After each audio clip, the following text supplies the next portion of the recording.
What's up, nerds? Welcome back. Nateinthewild here.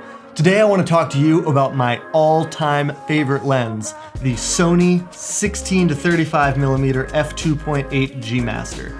This is by far my most used lens for all sorts of landscape and travel and even astrophotography. I'm going to talk you through that today. Let's go through the pros and cons of why I use it the most of any lens in my bag and why you need to have it in yours as well.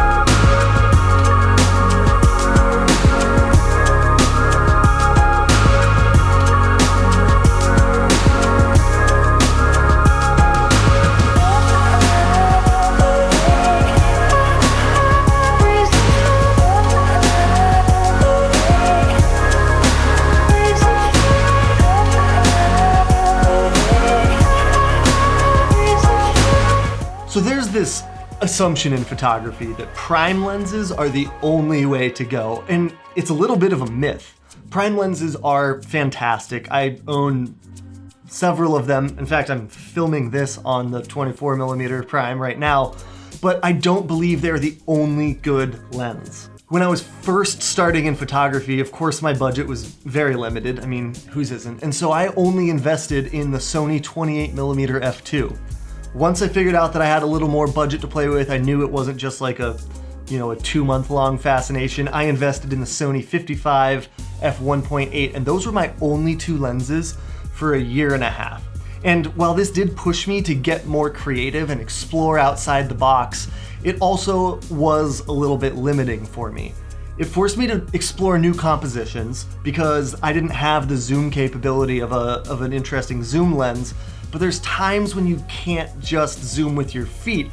You end up going downhill and then you're too low for the shot, or, there's a cliff there. That's a whole different issue. Sometimes you move left to right because you want to change your composition, but something gets in your way, and zooming in just a tiny bit would solve this problem for you.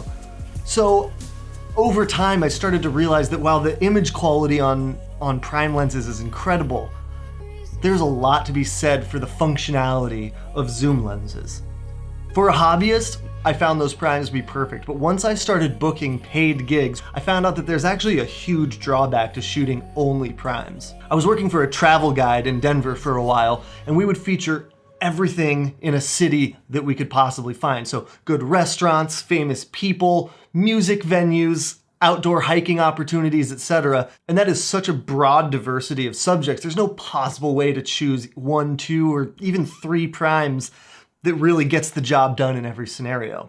Compounded with that, when you're in a busy restaurant setting, if they haven't closed the entire restaurant down for you to execute a photo shoot, you're gonna be shooting on the fly. Often I found myself positioned right outside the kitchen near the expediter's table, taking photos of dishes as they went flying past me on their way to be served. Stopping to change lenses meant that I just didn't get the shot. Scenarios like these are why I invested in a zoom lens, and this 16 to 35 to me is indispensable for that. While I don't find myself shooting a whole lot of interior stuff nowadays, like restaurants and music venues, I do still find myself doing a lot of run and gun photography and videography in the outdoors, and this is still by far my go-to lens. When you're on a hike, for example, the 16 to 35 is a fantastic focal length. The 16 is super wide for great landscape shots, and 35 is zoomed in enough that you can put a person in the shot and get a nice environmental portrait. f2.8 for me is plenty of aperture to get great bokeh and drop-off if you want to isolate them against the background.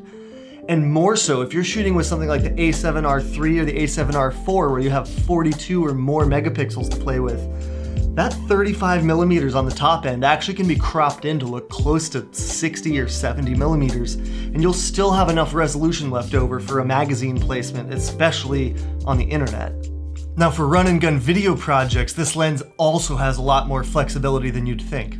You can film it at full frame and you'll get a 16mm field of view, which is super wide but very functional for fast running style shots where you want some landscape in it.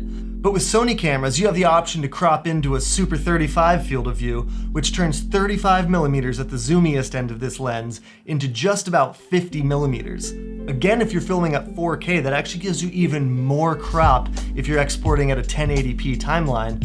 You can actually turn this 16-35 lens and get almost 100 millimeters of zoom capability out of it for a 1920 by 1080 final project. Now, the one downside of it is that this lens is heavy, especially compared to a lot of prime lenses, and I've found that it does tend to sort of overload gimbals and steady cams, and also overloads my shoulders after a long day of shooting. But for the convenience that's offered by a lens like this and the functionality of having that wide zoom range, I'm willing to take the hit on the shoulders and just be a little sore the next day. So there you have it. Those are the reasons that I am just absolutely obsessed with this lens. It's my favorite.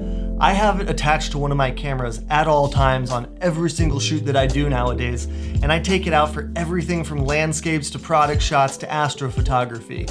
If you don't have one of these yet, I highly suggest picking one up. If nothing else, rent one for a weekend. Take it out, give it a shot, shoot some demo shots. I think you'll like it.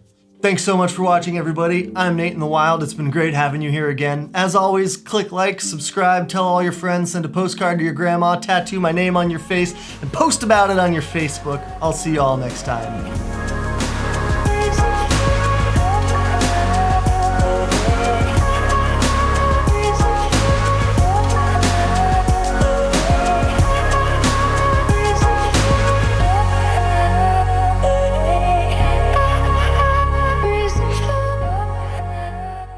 I wonder what it would be like to not be so stupid.